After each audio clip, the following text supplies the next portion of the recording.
Amen po. Praise God.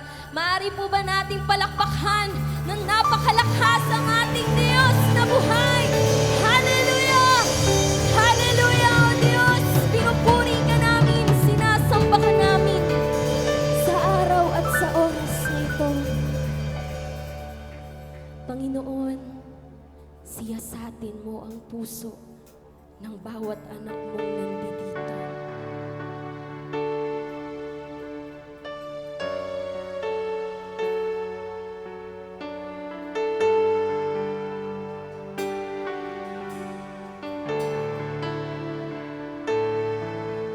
Siyasatin mo, Jesus, ang puso ko sa kasalanan nagawa laban sa'yo. Nagtatapat, sumasamo,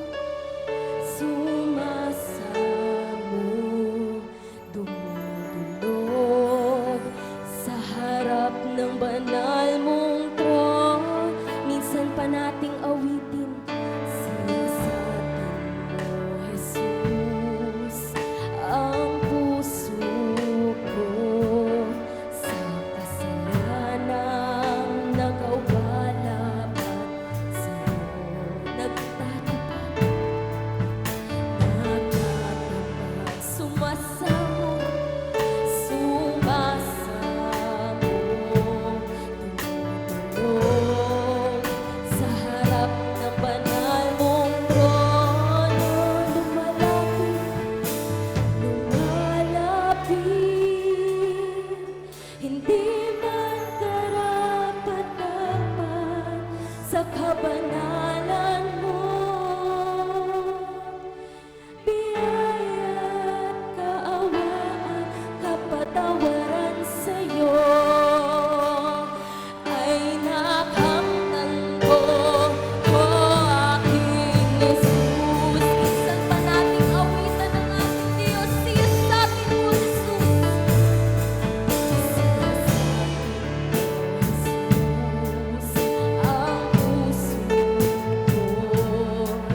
sa aming pagsamba at patuloy namin maranasan ang presensya mo, kapangyarihan mo, kaluwalhatian mo sa hapon ito. Patuloy tinataas mo namin ang banal na Espiritu, Panginoon, na bumaba sa aming kalagitnaan at mag-flow ito, Panginoon. Dalangin din namin ang makahayag ng iyong banal na salita na aming Reverend Pastor Peter Obiena. Bigyan mo siya ng kalakasan, karunungan na nagmumula sa iyo. Sa pamamagitan niya, Panginoon, at manifest revelation mo na kanyang iahayag. Tunay, Panginoon, na ikaw ang magsasalita sa pamamagitan niya. Salamat, Panginoon, maging kami na makikinig. Buksan mo ang kaisipan, aming mga puso. Bigyan mo kami ng karunungan upang maunawaan din namin ang mapapakinggan namin na banal mong salita sa hapon. Salamat, Panginoon, cover us with your precious blood at tuloy sinasawatan din namin ang gawa ng kaaway, anumang gawa ng kaaway sa hapong ito sa aming kalagitan. Espiritu, Panginoon, kapaguran, espiritu ng sickness, espiritu ng walang interes sa pagkikinig ng banal na salita. Out in the name of Jesus. Ikaw sa ikan, wala ka ng kapangyarihan na gambalain ang gawain mo sapagkat ang pangalang Isus lamang ang may taas. Salamat, Panginoon, at patuloy na namin inangkin ang katagumpayan, signs, and wonder and miracle after preaching your word. Salamat, Panginoon, sa iyo namin ibinabalik ang mataas na pagpuri, pagdakil at pasasalamat sa tayong pangalan ng aming Panginoon Jesus. Amen. Amen! Amen! Hallelujah! Maaari po ba ngayong hapon na ito, kalabitin niyo po ang bawat isa at sabihin mo, kapatid, isang mapagpalang hapon sa'yo. At sabihin mo, kapatid, ngayon na! Ngayon na ang panahon upang magpuri! Hallelujah! Pwede po ba natin palakpak ang ating kamay at tayo po'y sumayaw sa ating Panginoon?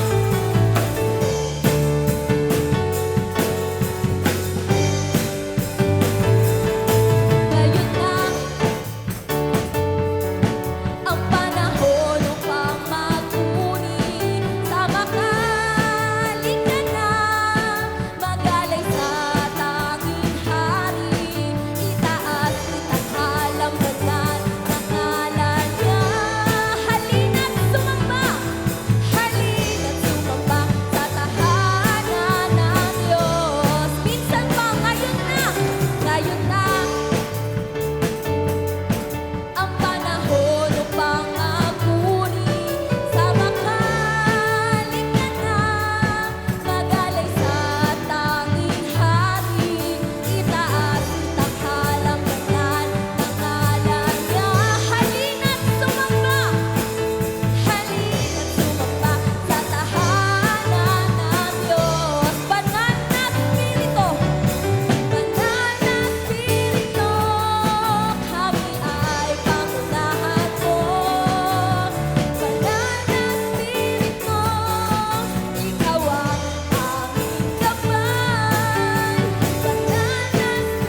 karapat-dapat, kami ay ginawa mong anak mo.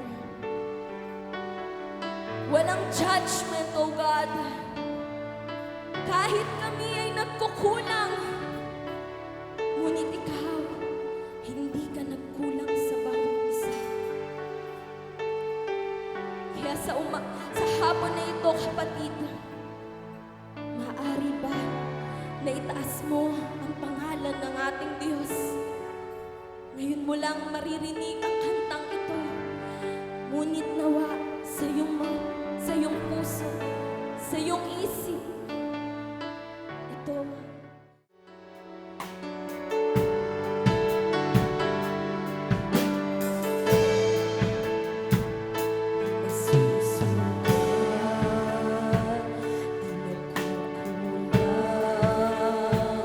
Pag-ibig mo sapat sa akin kailangan. Lumalabis, sumapaw, kagandahang doon na sa amin nagbigas. Di akalain, Di akalain, tulad ko'y mamahalin, ngunit pag-ibig na wagas ang iyong hati. di akalain, Di akalain, tulad ko'y mamahalin, ngunit pag-ibig na wagas ang iyong hati. Hindi kami karapat-dapat, ngunit buhay mo ay iyong inalay. Sa kabila ng lahat, iyong tinanggap, tinawag mo kaming iyong anak. Hindi kami karapat-dapat, ngunit buhay mo ay iyong inalay. Sa kabila ng lahat, iyong tinanggap, tinawag mo kaming iyong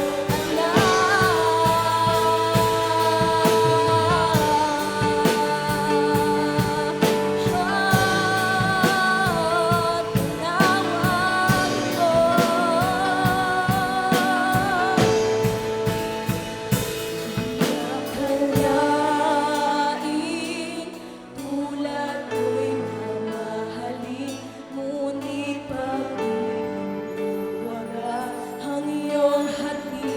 Di akalain, di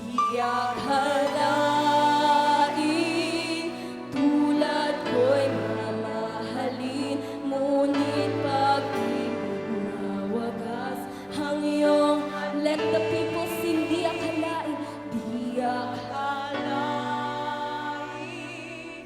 tulad ko'y mamahalin, ngunit pag-ibig na wagas ang iyong hati. di akalain, Di akalain,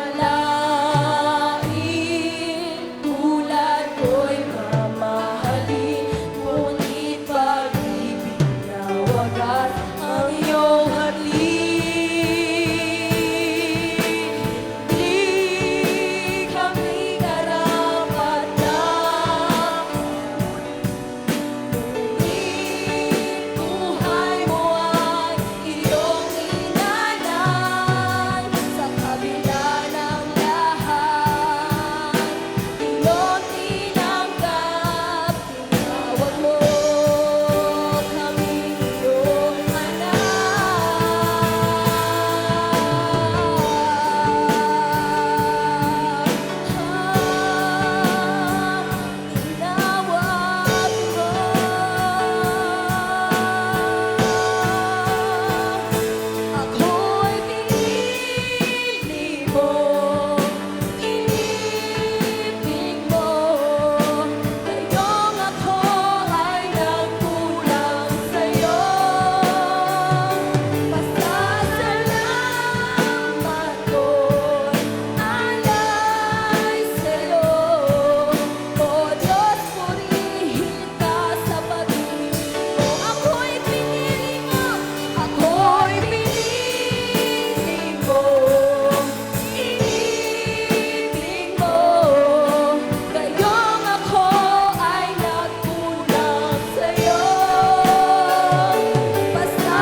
Minsan pa ho natin palakpakan ang ating Panginoon.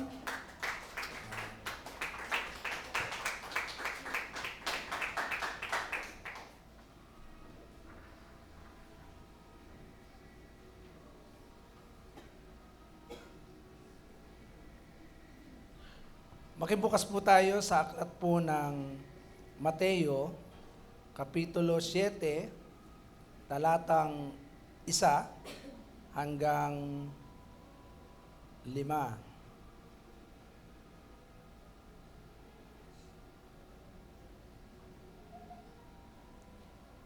Huwag kayong humatol nang kayo'y di hatulan, sapagkat hahatulan kayo ng Diyos ayon sa paghatol ninyo sa iba, at susukatin kayo ayon sa panukat na ginamit ninyo sa iba. Bakit mo pinapansin ang puwing sa mata ng iyong kapatid, ngunit hindi mo pinapansin ang trosong nasa iyong mata? Paano mong masasabi sa iyong kapatid, halika't aalisin ko ang puwing mo, gayong troso ang nasa mata mo? Mapagkunwari, alisin mo muna ang trosong nasa iyong mata, at sa gayon, makakakita kang mabuti at maaalis mo ang puwing ng iyong kapatid. Ang Diyos ang bahalang magpala sa kanyang buhay at banal na salita. Ngayon po ay nais kong ibahagi sa atin ang salita ng Panginoon na huwag kang humatol. Sabihin niyo sa katabi niyo, huwag kang humatol. Yan. Sa English, judge not.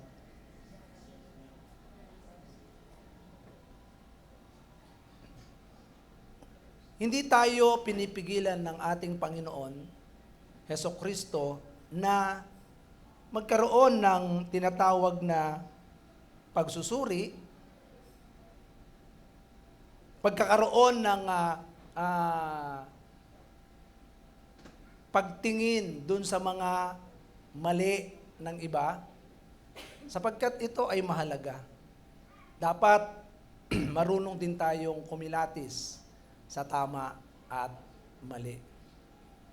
Sa bagong tipan ay ang mga Pariseo at Skriba, sila ay talagang makikitaan natin na sa kanilang pamumuhay ay nandun yung tinatawag na self-righteous. Ang tingin nila, sila ay mabuti, sila ay matuwid. Kaya nga napaka-judgmental nila. Pag sinabi nilang ikaw masama ka talaga. Which is, hindi nila nakikita yung kanilang mga sarili. Kaya nga, kung makahatol sila sa kapwa nila ay nakalimutan nila yung kanilang sarili. Nakalimutan nila na merong hahatol sa kanilang Diyos at merong ding hahatol na kapwa. Kaya nga, ang ating Panginoong Hesukristo dito ay talagang nagbigay ng panuntunan sa banal na kasulatan at sinabi niya sa kanyang katuruan patungkol sa paghatol. Paghatol saan? Paghatol sa sarili natin, paghatol sa iba, at ang hatol ng Diyos. Meron pong tatlo. Judgment of ourselves, judgment of others, and God's judgment. Kaya, bago natin hatulan, before we judge others, we must judge ourselves. Bago ka humatol sa kapwa, tingnan mo muna ang sarili natin. Baka mamaya, kakahatol mo, ikaw pala ay napakaraming mali. Kaya nga, meron pong tatlong dahilan, 3 reasons why we should be careful to judge others. Tatlong dahilan kung bakit kailangan tayong mag-ingat na humusga, humatol sa kapwa natin. So, number 1, sa Matthew chapter 7 verse 1 ay makikita po natin diyan ay stop judging so that you won't be judged. Ang sabi ng ating Panginoon sa Tagalog, huwag kang humatol nang kayo'y di hahatulan. So, don't judge. Kasi kapag tayo ay humatol sa kapwa natin, maaring tayo man ay hatulan. So sabi rito sa Romans chapter 2 verse 1 ay kaya nga sino ka mang humahatol sa iba, wala kang maidadahilan sapagkat sa paghatol mo sa iba, hinahatulan mo rin ang iyong sarili. Dahil ikaw na humahatol ay gumagawa rin ng ganon. So tingnan nyo, hahatulan mo yung iba, pero ikaw rin pala ay gumagawa nun.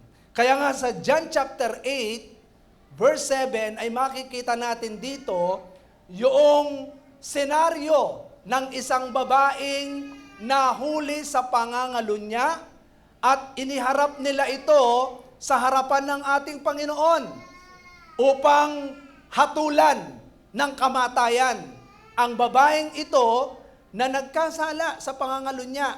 At tinatanong nila si Kristo, ano ba ang dapat namin gawin? So, 2 beses na tinanong si Kristo na kung saan ang kanilang pakay ay para-paratangan ng ating Panginoon. Pero, nang ulitin nila, ano ba ang gagawin namin sa babaeng ito na nahuli namin sa pangangalo niya? Tinignan sila ng ating Panginoon. At sumagot siya.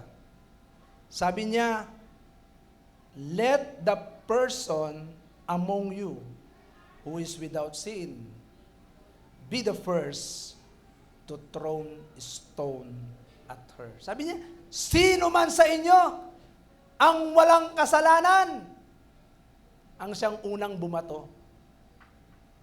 Kaya, tingnan ninyo, nang sabihin ng ating Panginoong Jesucristo ito sa kanila, ay unti-unti binitawan ang kanilang mga bato mula sa matanda hanggang sa pinakabata. Kaya nga, hinahatulan nila yung tao na nagkasala. Eh sila rin pala yung nagkakasala. Kaya nga, sa buhay natin, taas po ninyo ang kamay ninyo rito na walang kasalanan.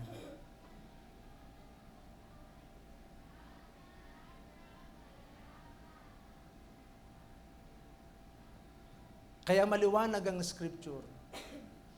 Sa Roma 3:23, sabi niya, walang umabot sa pamantayan ng Diyos, lahat ay makasalanan. At sa 1 John ay sinasabi rin doon na sinungaling ang taong nagsasabing wala siyang kasalanan. Kaya nga ang ating Panginoong Jesucristo, nang sabihin niya sa babaeng ito, sige, ikaw din, ako man, sabi niya, hindi kita hahatulan. Humayo ka at huwag nang magkasala muli.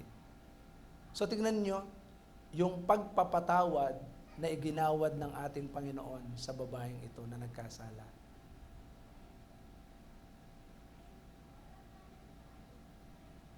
Kaya nga, paano natin huhusgahan ng iba kung tayo naman pala ay merong kasalanan? Kaya nga, dito ay makikita natin yung sinasabi po rito sa isang quotation. Sabi niya, those who spend their time looking for the faults in others usually spend no time to correct their own. Yung taong laging tinitignan yung pagkakamali ng kapwa ay walang panahon para tignan yung kanyang pagkakamali. Nakakita na ba kayo ng ganong tao? Lagi nilang tinitignan yung mali ng iba pero yung mali niya hindi niya nakikita. At sinasabi rin dito na judging others o yung ibang tao, hindi naman nangangahulugan na sila yun eh. Kundi, judging a person does not define who they are, it defines who you are. Kaya kapag hinatulan mo yung iba,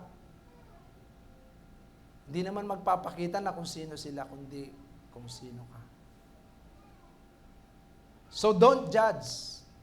Minsan, may mga pagkakataon na kung saan, minsan inuhusgahan natin yung kapwa natin. Nakasalubong mo, nakasimangot. Tapos sinimangutang ka, hindi ka napansin.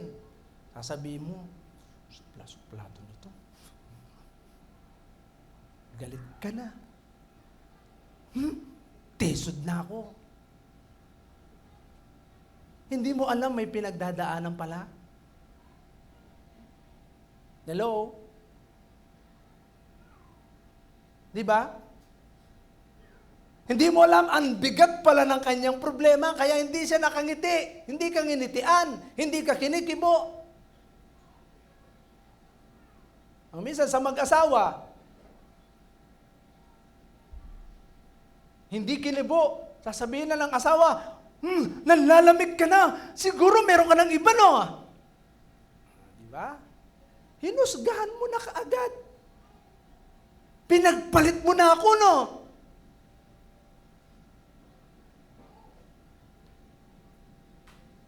Minsan, ang bilis nating humusga, no?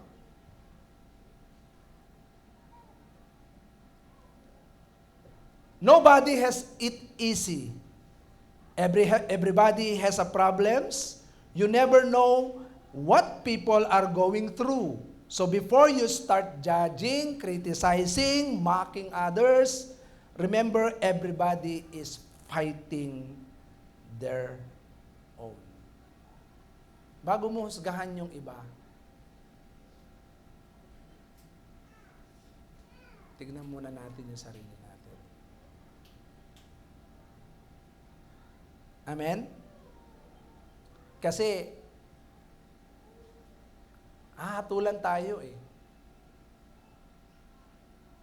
Kaya nga sa bawat isa po sa atin ay, before we judge, bago mo hatulan ng iba, alam niyo po ba na kapag hinatulan natin ng iba, hinahatulan natin yung sarili natin.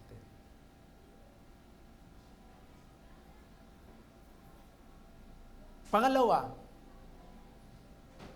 sa Matthew chapter 7 verse 2, nalalaman nating,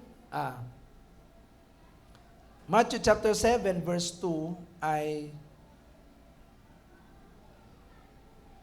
sapagkat hahatulan kayo ng Diyos ayon sa paghatol ninyo sa iba, at susukatin kayo ayon sa panukat na ginamit ninyo sa iba.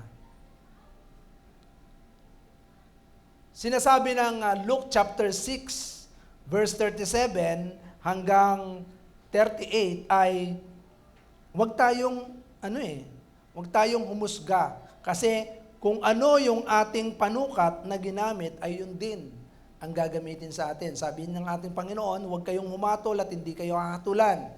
Huwag kayong magparusa at hindi kayo paparusahan ng Diyos. Patawarin ninyo ang inyong kapwa at kayo'y patatawarin din ng Diyos. Magbigay kayo at kayo'y bibigyan ng Diyos, hustong takal, siksik-liglig at umaapaw pa ang ibibigay sa inyo, sapagkat ang panukat na ginagamit ninyo sa iba ay siya rin gagamiting panukat sa inyo. Minsan hinusgahan mo na siya at tinuldukan mo na dahil sa kanyang pagkakamali. Over my dead body, hindi kita mapapatawad. Di ba? Tinuldukan mo na eh. Alam nyo ba na ang Diyos, katulad ng mga magnanakaw na nasa kaliwat kanan ng ating Panginoon. Sabi nung isa, sige, kung ikaw ay anak ng Diyos, bumaba ka dyan, iligtas mo sarili mo at iligtas mo rin kami. Sabi nung isa, tumigil ka nga dyan, tayo nga yung karapat-dapat na maparusahan dahil makasalanan tayo, matuwid siya. At hinarap niya ang ating Panginoon, sabi niya, huwag mo akong kalilimutan pagdating mo sa iyong paraiso. Sabi ng Panginoon sa kanya, ngayon din ay pagsasama kita sa paraiso ng aking Ama. Tingnan ninyo, hinatulan mo ang isang tao sa nagawang pagkakasala sa atin. Ilang beses ba sinabi ng Panginoon na patawarin natin ang ating kapwa? 70 times 7. Multiply nyo yun. Ilan? Sige, yung mga mathematician. 70 times 7. 77 ulit. Na? Ilan? 539. Okay? So meron na bang 539 na pagpapatawad ang ginawa mo sa taong nagkamali sa'yo? Dalawa pa lang yung kanyang pagkakamali, ayaw mo nang patawarin eh. Tama po ba? Malinaw ang sinasabi ng Bible, kung yung taong yon ay tinuldukan mo, parang yung taong nagkautang. Sabi niya, doon sa isang hari, sabi niya, patawarin niyo po ako. Nakautang siya ng 500. Sabi niya, patawarin niyo po ako, bigyan niyo pa ako ng pagkakataon na mabayaran ko ito ng paunti-unti. Nahabag yung hari at pinagkalooban siya ng panahon para bayaran. Paglabas niya, puti na lang ako. Pinatawad ako. Nung makita naman niya yung nagkautang sa kanya ng 50. Hoy! Magbayad ka sa akin! Binugbog. Gulpi sarado. Gumagapang. Nalaman ng hari. Sinabi sa kanya, isa kang masama. Hindi ba't pinatawad kita sa pagkakautang mo sa akin? So tingnan po ninyo yung senaryo, yung larawan na ipinapakita ng ating Panginoon kung paano ang tao ay dapat magpatawad. Pinatawad tayo ng Panginoon sa kabila ng tayo'y makasalanan. Hello? Sa kabila ng tayo ay hindi karapat-dapat. Sabi ng Bible, Roma 3:23, walang umabot sa pamantayan ng Diyos, lahat ay nagkasala. At ang sinasabi ng Roma 6:23, ang kabayaran ng kasalanan ay kamatayan. Pero buhay na walang hanggan ang ibinigay ng ating Diyos sa pamamagitan ng ating Panginoong Jesucristo. Pero nyo, hindi tayo karapat-dapat na patawarin sa ating mga kasalanan, na dapat sana'y parusahan tayo, mamamatay tayo, at tayo ay ibubulid sa dagat-dagatang apoy na impyerno. Pero salamat, dahil ang Diyos ay mahabagin sa atin. At sino tayo para tuldukan natin ang kapwa natin na hindi na natin sila mapatawad sa pagkakasala na ginawa nila.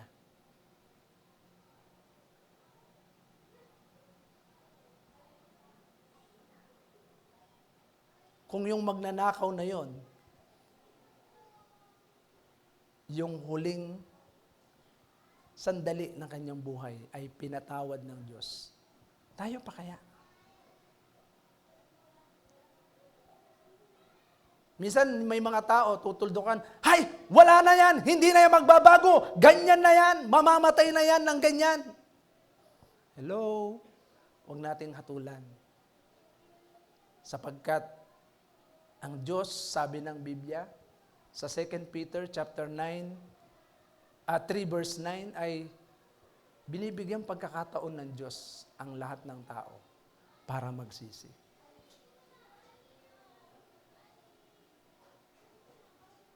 Kahit gaano pa yan kasama, kahit gaano pa yan makasalanan, lahat binibigyan niya ng pagkakataong mapatawad sa kanyang pagkakasala. Tingnan nyo, ako nga hindi ko maubos maisip paano ako pinatawad ng Panginoon? Kaya, paano ko gagawin yung mga taong nagkamali sa akin na hindi ko patawarin? Sige nga, kayo, isipin ninyo, gaano kabigat yung ginawang kasalanan sa inyo ng kapwa nyo? At gaano rin yung kabigat yung kasalanan natin sa harapan ng Diyos? Minuminuto. Bawat sandali, ang dami natin kasalanan. Sa utak pa lang, dito pa lang sa puso natin, ang dami nakaimbak na kasalanan. Hello? Tapos huhusgahan natin yung kapwa natin. sasabihin natin, di ka na magbabago. Wala ka ng pag-asa. Huwag nating tuldukan ng iba. Amen po ba? Kasi hindi ho natin hindi ho natin alam.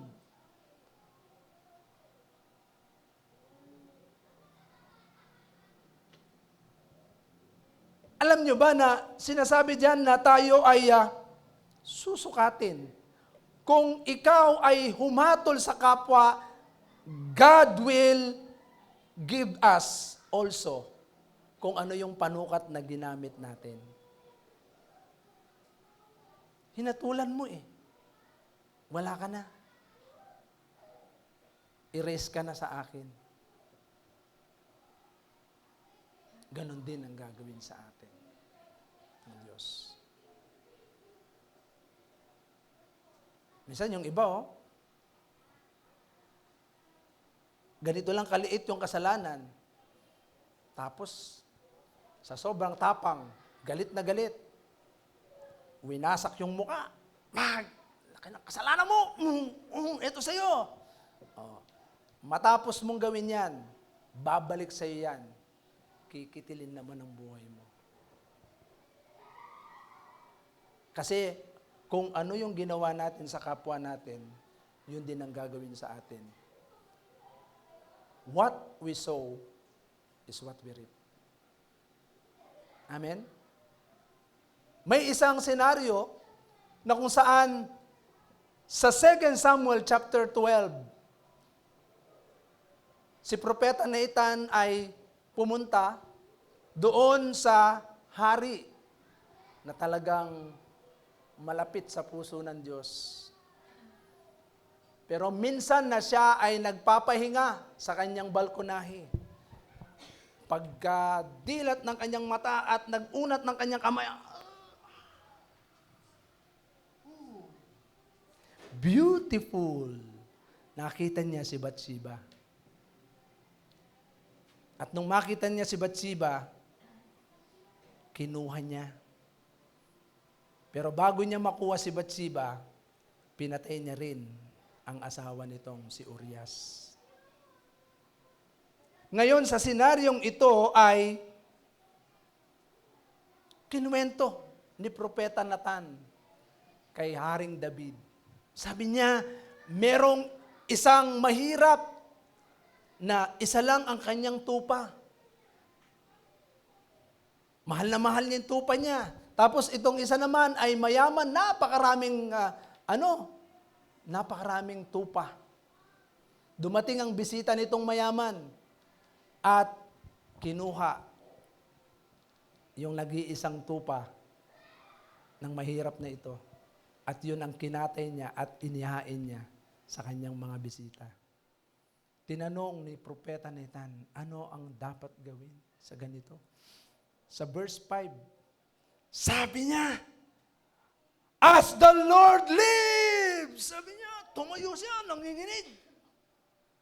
Sabi niya, the man who did this, sabi niya, deserved to die. Habang nabubuhay ang Diyos, sabi niya, yung gumawa nito ay karapat-dapat mamatay. Ganun pa siya Sabi ni Propeta Nathan, ikaw yun. Ano? Minsan magaling tayong humusga sa iba. Hindi natin alam. Ang dami pala nating ginawang kasalanan.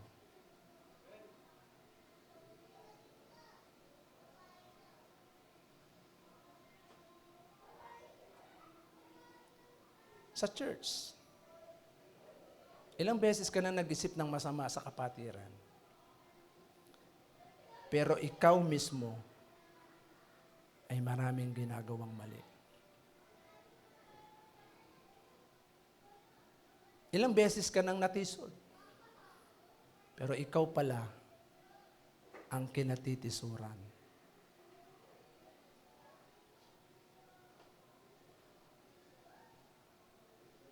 Kaya nga hindi natin maakay-akay ang iba. Kasi bakit? Walang lakas ng loob para sabihin mo, mahal ka ng Diyos.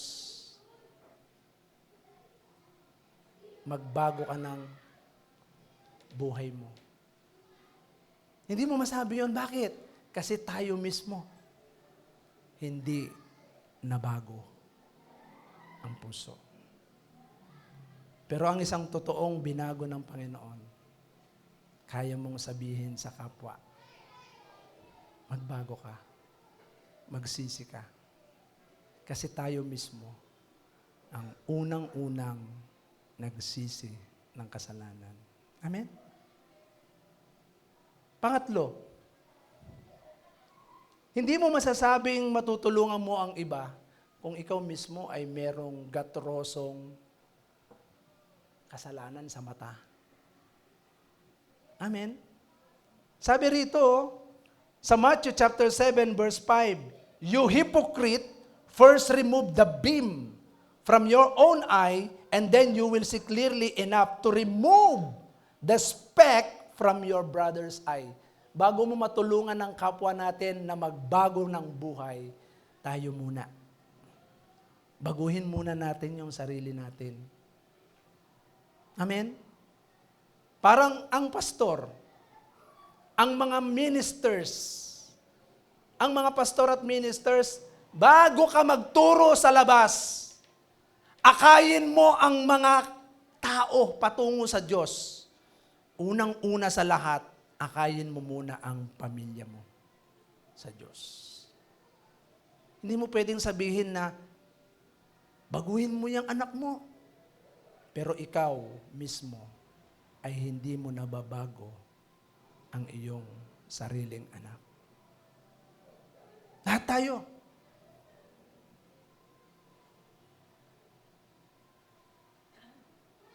Isang malaking sampal sa atin to. Pilit natin tinatanggal ang maliit na puwing. Hoy, tanggalin ko yung puwing mo. Ikaw pala hindi mo makita paano mo makikita yung puwing ng iba kung ikaw gatroso yung nasa mata mo? Sabi ng Bible, kapag ka ang mata ng isang tao, sabi ng Matthew 7 verse 3, sabi niya, "Why do you see the speck in your brother's eye but fail to notice the beam in your own eye? Or how can you say to your brother, 'Let me take the speck out of your eye,' when the beam is in your own eye?" Paano mo tatanggalin yung maliit na puwing? Kung gatroso naman yung nasa mata natin na nakaharang, hindi mo makikita yon. Kasi ang liit ng kanyang puwing ikaw, paano mo makikita? Kaya nga sinasabi rito, ang mga Pariseyo, wala silang tinitingnan kundi yung mali ng iba, pero hindi yung sarili nilang mali ay hindi nila nakikita.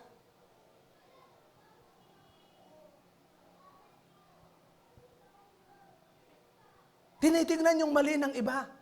Kaya ang ating Panginoong Jesucristo, ganito yung kanyang tinuro. Sa Matthew 6 verse 22 to 23 ay sinabi ng ating Panginoon, ang mata natin, nung napakinggan natin yung turo nung nakaraan, ang mata natin ay ilaw ng ating katawan. Kung malusog ang ating mga mata, tinanggal natin yung gatrosong nakaharang sa mata natin, yung kasalanan, liliwanag yung mata natin. Kaya nga sabi rito, so if your eyes is healthy, your whole body will be full of light. Maliwanag ang buhay ng taong walang troso sa mata. Walang kasalanan. At the same time, sabi rito, but if your eye is evil, your whole body will be full of darkness. Therefore, if the light within you has turned into darkness, how great is that darkness? Tandaan ninyo, ang taong madilim ang kanyang mata, hindi nabago. Only God can cleanse our sin. Tanging si Kristo. Kaya sabi ng ating Panginoon sa John chapter 8 verse 12, I am the light of this world. Whoever follows me will never walk in darkness. Sinusunod mo si Jesus Ibig sabihin niya, maliwanag yung ating mga paningin. Ang buhay natin ay nasa liwanag. Hindi tayo namumuhay sa masama. Kaya nga nakikita natin yung masama. Pag nakita natin yung masama, matutulungan natin ang kapwa natin. Pero ito tandaan natin, we can examine a person's attitude and action, but not their motives. Yung nasa puso nila, only God. Ang Diyos lang ang pwedeng makakita nito. Hindi mo nakikita eh. Kaya nga, paano mo siya hahatulan? Pwede nating makita yung mga maling ginagawa dahil sa aksyon. Pwede mong sabihan. Pero yung laman ng puso niya ay hindi natin pwedeng hatulan. Kaya sa bawat isa sa atin, alam niyo po ba na ang ating Panginoong Yesus lamang ang tanging makakahusga sa atin. Sabi ng Romans chapter 2, verse 16. So sinasabi rito, sa Roma, Kapitulo 2, talatang 16. So sabi dito, ayon sa magandang balitang aking ipinangaral, mangyayari ito sa araw na ang mga lihim ng lahat ng mga tao'y hahatulan ng Diyos sa pamamagitan ni Kristo. May mga secret sa puso natin eh. Hindi ko alam kung ano yung mga sikreto ng puso ninyo. Kaya hindi ko kayo pwedeng hatulan. Hello? Every secrets na nandito, ang Diyos po ang maglalantad sa atin pagdating ng araw. Kaya tingnan ninyo yung mga buwaya sa panahon ngayon na matagal nilang ginawa. Di ba? O kung hindi pa nagbaha-baha ngayon. Di ba? Kung hindi pa bumaha, hindi lalabas yung mga baho na ginagawa ng mga buwaya. Kasi dami nilang kinain. Sa dami ng kinain nila, mamamaho yun, lalabas yun.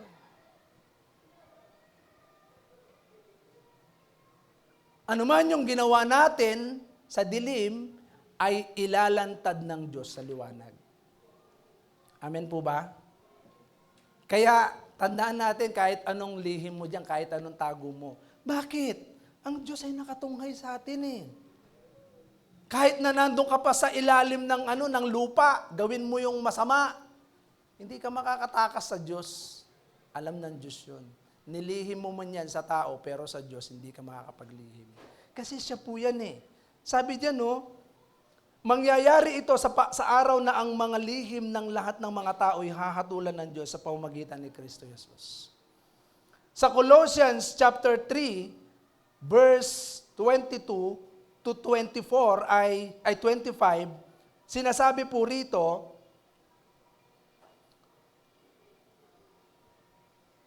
ang sabi rito, mga alipin, sa lahat ng bagay ay sundin ninyo ang inyong mga amo. May nakakakita man o wala, maglingkod kayo hindi upang kalugdan ng mga tao, kundi dahil sa kayo'y talagang tapat at may takot sa Panginoon. Ano man ang inyong ginagawa, gawin ninyo ng buong puso na parang sa Panginoon kayo naglilingkod at hindi sa tao. Sapagkat si Kristo ang Panginoong pinaglilingkuran ninyo at alalahanin ninyong pagkakaloban kayo ng Panginoon ng gantimpalang inilaan niya para sa inyo. Ang makasalanan naman ay paparusahan niya sa kanilang kasalanan sapagkat ang Diyos ay walang kinikilingan. Walang kinikilingan ng Diyos. Tingnan niyo?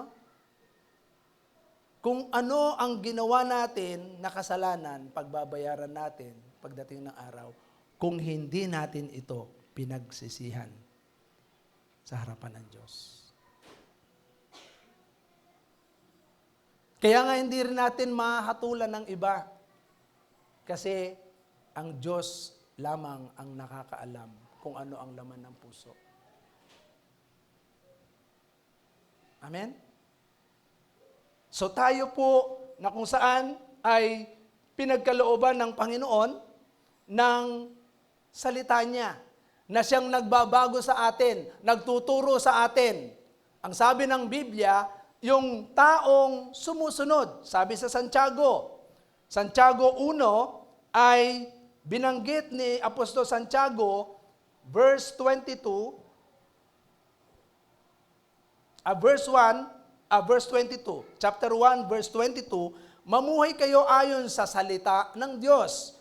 Kung ito'y pinapakinggan lamang ninyo, ngunit hindi isinasagawa, dinadaya ninyo ang inyong sarili, sapagkat ang nakikinig ng salita, ngunit hindi sumusunod, dito ay katulad ng isang taong tumingin sa salamin, at pagkatapos tingnang mabuti ang sarili ay umalis, at kinakalimutan ang kanyang itsura. Ang taong nagsasaliksik at nagpapatuloy sa pagsunod sa kautosang ganap na nagpapalaya sa tao, ang pagpapalaya ng Diyos sa lahat ng kanyang gawain. Siya ang taong gumagawa at nakikinig lamang at pagkatapos ay nakakalimot. So tingnan nyo, malaki kaibahan eh. Yung taong nakikinig ng salita ng Diyos at hindi ginagawa ay katulad ng taong tumingin sa salamin, huy, gwapo ko ha. Pagkatapos umalis ka na, nakalimutan mo na yung itsura ng mukha mo. Di ba? Hindi lang yung nakita mo, yung mukha mo doon sa salamin, panatilihin mo na nakikita mo yung mukha mo. Anong ibig sabihin nun? Ang ibig sabihin nun, ang taong nakikinig ay yung taong gumaganap ng salita ng Diyos. Ilang beses mo nang narinig ang salita ng Diyos? Na ito'y sinasabi ng Diyos at hindi mo ginagawa. Sabi ng Santiago, ang taong nakakaalam ng mabuti at hindi niya ginagawa ay nagkakasala.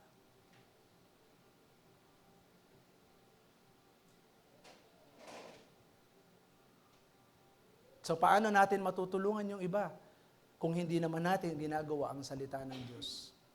Paano natin masasabi sa sanlibutan ngayon na kailangan ng mabuting balita? Alam niyo, sa totoo lang ako nababagbag yung damdamin ko, lalo na nandun ako sa kagabi. Talagang ang daming tao hindi nila alam ang salita. Hindi nila kilala ang Diyos. Ang tatapang eh. Pride, lust of the eyes, lust of the flesh, yan yung nangingibabaw sa tao. Pero alam niyo po ba na kapag ang isang tao, nalaman niya ang katotohanan ng magpapalaya sa kanya. Sa Acts chapter 8, verse 31. Sino yon? Si Kristo. John 14:6. Ako ang daan, ang buhay at ang katotohanan. Katotohanan. Yung salitang naririnig natin, yun yung magtuturo sa atin patungkol sa ating Diyos na nagpapatawad ng kasalanan natin. Kaya nga kapag nakilala natin si Kristo, palalayain tayo sa pagkakasala na hindi natin kayang gawin. Hindi mo kayang baguhin ang sarili mo. Kahit anong pilit natin, only God. Kapag ikaw ay nagkaroon ng tunay na pakikipag-isa kay Kristo. Kaya sabi ng 2 Corinthians 5:17, ang nakipag-isa kay Kristo ay isa ng bagong nilalang. Wala na yung dati niyang pagkatao, siya ay bago na. Kaya makikita natin dito, magiging malinaw ang paningin natin. Kasi bakit? Lahat ng mga mali ay gagawin ng Diyos na mabuti. Na dati, konting lang, ang sama ng kagabi. Tinignan lang siya. Ang sama ng tingin mo Ha? Ganun ka agad. Bugbugan. Bakit? Ganun din ang ginagawa ko noon. Ang sama ng tingin mo, duling pala. Marahil, marami din gumagawa niyan. Natitigan lang ng konti kasi mayayabang eh. Di ba? Kagabi, ganun.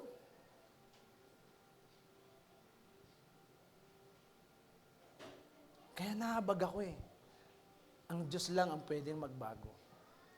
Kaya magagawa natin na magbago ang isang tao kung tayo muna ay baguhin ng Diyos.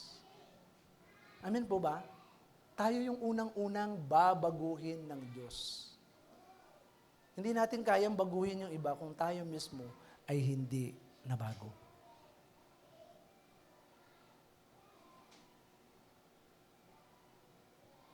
Paano tayo patatawarin ng Diyos kung ikaw mismo hindi ka marunong magpatawad? Kaya nga dito, ang sabi rito, sa pangatlo ay makikita natin na alisin natin yung gatroso upang makita natin na maliwanag yung ating mga mata at matutulungan natin yung iba. Salamat sa Panginoon dahil tayo ay binago na ng Panginoon. Nabago na yung pananaw natin. Na dati, yun nga, makakita ka pa lang ng ano, talagang, ang sama mo tumingin ah, anong gusto mo? Ganun ka agad eh. Pero ngayon hindi, all things work together for good. Ay, siguro, kaya ganun siyang tumingin sa akin at di ako pinansin. Baka may pinagdadaanan lang siya. Kaya siguro baka ganun tumingin. Siguro, malayo ang tingin, yun pala ay duling. Palalampasin mo yun. Kasi bakit? Romans 8:28, all things work together for good to them that love God. Lahat ng tao na nagmamahal sa Diyos, lahat mabuti sa Kanya ang lahat. Walang masamang tinapay. Amen po ba? Kaya dito makikita natin, lumalawak yung pangunawa natin. Maunawaan mo yung mga taong hindi ang hirap unawain. Kasi bakit? Binago na tayo ng Panginoon. Inalis na natin yung gatroso na nasa mata natin. Kaya pwede na natin tanggalin yung puwing ng iba. Amen po ba? Hello? Kaya nga, ang Diyos po ang maggagantimpala sa atin sa lahat ng mga ginagawa natin. So, sa pagwawakas ay gusto ko pong sabihin po sa atin, judge ourselves honestly before the Lord. Talagang sabihin natin, Panginoon, ang dami kong nakatagong kasalanan. Patawarin mo po ako. Tulungan mo po ako na mabago yung aking puso. Tulungan mo po akong magpigil ng aking sarili. Tulungan mo po ako na tanggalin ang lahat ng mga mali sa aking mga mata. At tignan ninyo, we can help other people see clearly. Matutulungan natin yung iba at mapagsasabihan natin sila, kapatid, ito yung dapat mong gawin. Amen? Hindi natin kayang sabihin sa kapwa natin, kapatid, ito yung dapat mong gawin kung ikaw mismo ay hindi naging tapat sa Diyos na talagang binago tayo ng Panginoon. Malawak ang pangunawa ng taong siya mismo tinanggal na niya ang gatroso sa mata. Pero yung taong hindi pa nag-aalis nito at lumapit sa Diyos, tingnan ninyo, nakikita niyo yung ano dyan, illustration dyan. Oh. Turo ka ng turo sa iba, mas marami palang nasa iyo.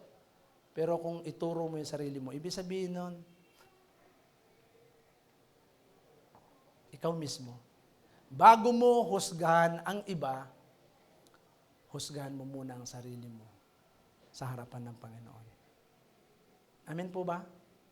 Upang sa gayon, kapag ka nagsalita tayo sa kanila, wala silang may pupula sa ating mga sarili. Kasi tayo mismo, tayo yung unang binago ng Diyos. Amen po ba? Sa oras pong ito, before we judge others, let us judge ourselves honestly before the Lord. Makikita niyo po, magiging effective po tayo sa kanila.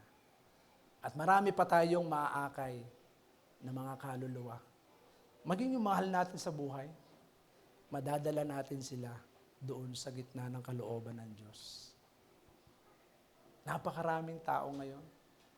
Alam nyo, Ako sabi ko nga, hindi ko kaya kung ako lang eh. Pero kung lahat tayo, tanggalin natin yung mga gatroso sa mata, lumapit tayo sa Panginoon, sabihin natin, Lord, linisin mo po kami. Pang sa gayon, madali namin maakay yung iba. No, maniwala kayo. Andali. Kapag tayo mismo, pinasiyasat natin yung mga sarili natin sa Panginoon. Kaya nakikita ko nga yung mga tao, lalo na ngayon, yung mga sinusunog sa ibang bansa, di ba? Sinusunog sila. Ibig sabihin, hinusgahan sila ng tao. Hindi nila alam, sila man ay susunugin doon sa impyerno, sa ginawa nila. Pinarusahan nila yung tao. Jesus, bigyan mo pagkakataon. Gaano man kabigat yan. Pero minsan, ang hirap gawin, pero ang Diyos lang ang pwedeng makagawa nun. Kaya yung puso natin, ilapit natin sa Panginoon. Pasiyasat natin sa Panginoon. At ang Diyos po ay maglalagay ng bagong puso. Kaya sabi niya sa Ezekiel, bibigyan kita ng bagong puso at espiritu. Yung pusong malambot, yung matigas na puso mo ay aalisin ko at papalitan ko ng isang pusong malambot. At yung pusong yan ay nagmumula sa Panginoon. Kaya yung love. Kaya nga minsan sa mga anak, pagalitan mo ang anak, di lalapit sa iyan. Pero dahil meron kang puso ng Diyos, ikaw mismong magulang, di mo matitiis yung anak mo. Lalapitan mo yan. Amen po ba? Kasi binago tayo ng Panginoon. Kaya nga tingnan niyo yung mga magulang ngayon, bakit nagtitiis sila sa atin? Kasi mahal nila tayo. At nakikita nila yung mabuti para sa atin. At tayong mga anak, minsan natatabunan tayo ng pride. Simulan natin lumapit sa Panginoon. Lumapit tayo. Kapag nagsimula tayong lumapit sa Panginoon, nagpakumbaba, lumapit tayo. Ang Diyos ay lalapit din sa atin. Sabi ng Santiago, ipasakop natin sa Diyos yung ating mga sarili at ang Diyos, kikilos siya sa buhay natin. Malibang hayaan natin ang Diyos ang kumilos sa buhay natin, hindi tayo kikilusan ng Kanyang Espiritu Santo. Simulan natin na ilapit yung puso natin sa Kanya. Lord, totoo ba yung sinasabi ni Pastor Peter na subukan mo. Lumapit tayo sa Kanya. Kapag lumapit ka, babaguhin tayo ng Diyos. At makikita mo yung binagong buhay ng tao, mapalad yan. Kasi ang Diyos ang maggagantimpala sa atin. Iba ang buhay ng taong tinanggalan na ng gatrosong kasalanan sa mata natin. Mas maliwanag ang buhay. Mas masarap ang buhay. Mas masaya ang buhay. Kaya sa oras pong ito, lumapit po tayo sa Panginoon. Sabihin natin sa Panginoon, nung si Haring David ay nagkasala, lumapit siya sa Psalms 51. Sabi niya, cast me not away from thy presence, O Lord, and take not thy Holy Spirit from me. Restore unto me the joy of my salvation and renew a right spirit within me. Yun yung panalangin niya sa Diyos. Nung nagkasala siya sa Diyos. Kaya sa atin, kung lalapit lang tayo sa Kanya, babaguhin ng Diyos yung ating mga sarili.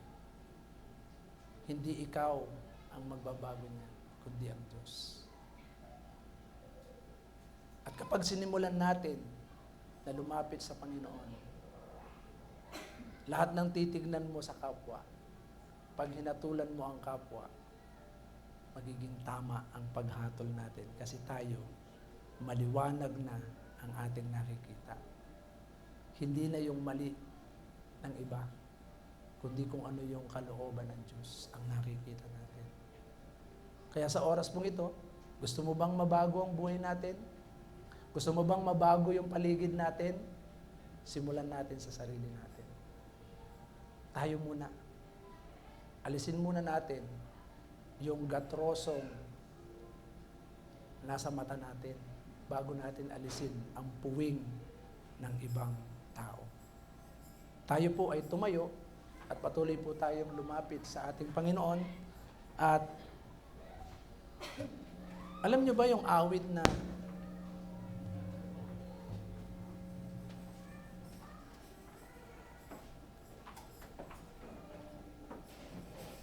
create in me a clean heart.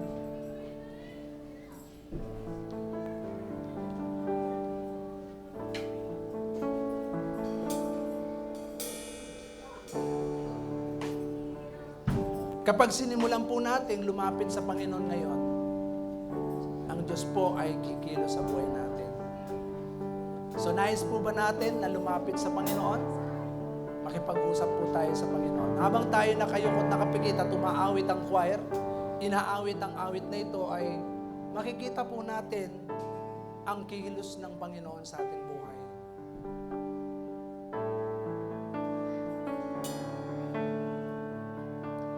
Puso ko'y iyong sinisiyasa. Buhay ko iyong alam. Ang lahat kong lihim, O Yahweh, ay tiyak mo na nababatid ang lahat ng aming ginagawa. Sa oras na ito, mga kapatid, patuloy tayong lumapit sa Panginoon sapagkat walang maitatago sa harapan ng Panginoon. Wala tayong pwedeng ilihim. Lahat ay bantad sa paningin ng Diyos. Kaya sa oras na ito, tanging ang Diyos lamang ang makapagbabago. Salamat, Panginoon, kilala mo ako. Ang lahat ng bagay ay hinihiling sa'yo. Salamat, Panginoon. Panginoon, tinutuwid mo ako. Ikaw lang ang may alam ng aking patutunguhan. Salamat sa'yo, Panginoon. Salamat, Panginoon, kilala mo ako. Ang lahat ng bagay Lahat ng bagay ay pinili sa'yo. Salamat, Panginoon, tinutuwid mo ako. ikaw lang ang may alam ng aking patutunguhan. Salamat sa'yo, Panginoon. Kapatid, sa oras na ito, kilala tayo ng Diyos. Marahil sa oras na ito ay mahirap para sa atin na magpatawad. Alam natin na mabigat sa puso natin ang ginawang kasalanan sa atin ng ating kapwa. O maging tayo, hirap din tayo magpatawad sa sarili natin. Dahil alam natin, sa ating mga desisyon ay maraming pagkakamali. Sa oras na ito, kilala ka ng Diyos, kilala tayo ng Diyos, alam niya kung ano yung nilalaman ng ating puso. Kung lalapit tayo sa Panginoon at sasabihin natin sa Diyos, Panginoon, likaan mo ako ng pusong dalisay. Sa oras na ito, hayaan natin na itaas natin ang ating mga kamay. At habang sinasabi natin sa Panginoon ang mga salitang ito, gawin mong panalangin sa puso mo. Pusong dalisay ang aking nais. Nalikhain mo, Diyos, Lumapit ka sa ating Panginoon sapagkat siya lamang ang pwedeng magbigay ng pagbabago sa atin. Siya lamang ang pwedeng maglinis ng ating mga isip at puso. o Diyos, para sa Sabihin mo sa Panginoon, isang pusong tapat, isang pusong tapat na sa'yo'y nagmamahal. Isang pusong sa'yo'y walang alinlangan. isang pusong tinitibok, Pusong tinitibok na ika'y parangalan. at ako'y pagpupuri Sa'yo lamang. Sabihin natin sa Panginoon ng merong katapatan sa ating puso. Tapat na sa'yo'y nagmamahal. Isang pusong sa'yo'y walang alinlangan. isang pusong tinitibok Pusong itinitibok na ika'y parangalan at ako'y pagpupuri sa'yo lamang. Jesus, ang ko'y pagpupuri at ako'y pagpupuri sa'yo lamang. Jesus. At ako'y pagpupuri sa'yo lamang, Jesus.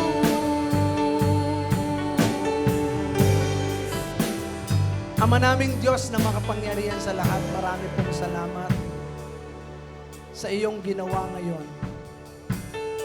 Sa paglapit ng mga babae at lalaki sa iyong harapan, ikaw ay kumilos na sa kanilang mga puso't isip at buong pagkatao. Sapagkat tanging ikaw lamang, O Diyos, ang makapag-aalis ng kasalanan. Ang sabi mo ay patawarin mo kami kung ipapahayag namin ang aming mga kasalanan. O Diyos, patawad sa lahat ng mga naisip namin, nasabi namin ng laban sa aming kapwa. Hinatulan man namin sila, Panginoon, at binigyan ng hangganan na hindi na namin sila mapapatawad pa kailanman. Panginoon, lahat ng hatol na ginawa namin sa kapwa namin ay siya ring hatol na gagawin sa amin. O Diyos, sapagkat Ikaw ay Diyos na nagpapatawad, hayaan mong marapatin mo sa oras na ito ay humatol kami ayon sa iyong katuwiran, ayon sa iyong salita, ayon sa iyong kalooban. Hayaan mong sa aming mga mata ay makita namin ang iyong kabutihan. Makita namin ang iyong kagandahan. Makita namin, O Diyos, ang iyong biyaya at habag na ginawa sa amin, O Diyos, upang sa gayon sa aming kapwa ay may pahayag namin ang pagpapatawad mong ginawa sa pamamagitan ng iyong anak sa krus ng Kalbaryo. Salamat, O Diyos, sapagkat kami, Panginoon, ay pinili mo, nilinis mo, binago mo ang aming mga buhay upang matulungan namin ang ibang tao na sila man ay makaranas din ng pagbabago sa kanilang buhay. At sa pamamagitan ng buhay na binago mo, ang ibang tao, O Diyos, ay makaranas ng pagkapahayagan mula sa amin na kung saan binago mo, naranasan namin ang iyong dakilang pag-ibig, ay maipahayag namin sa kanila na kailangan nilang tanggalin ang mga puwing sa kanilang mga mata upang sa gayon ay walang sagabal sa kanilang landas, sa kanilang paningin, sa kanilang buhay, na sila man, O Diyos, ay magkaroon ng malinaw na pamumuhay at makita nila ng malinaw ang tunay na buhay na nagmumula sa iyo. Salamat, Panginoon, baguhin mo ang bawat isa, palayain mo ang bawat isa sa mga bagay na kung saan nagtatali sa amin upang kami ay manatiling nakagapos sa mga nakaraan. Sa oras pong ito, maliwanag ang iyong salita na bago kami humusga sa iba, ay husgahan muna namin ang aming mga sarili sa iyong harapan upang sa gayon na hindi kami hatulan sa mga sukatan na aming gagawin. Hayaan mong sa oras pong ito, gamitin mo lamang kami, O Diyos, upang magpahayag ng iyong kapahayagan ng mabuting balita ng kaligtasan, upang sa gayon ay maligtas, mapatawad, mabago ang buhay ng marami. Kaya salamat po. Salamat po, O Diyos.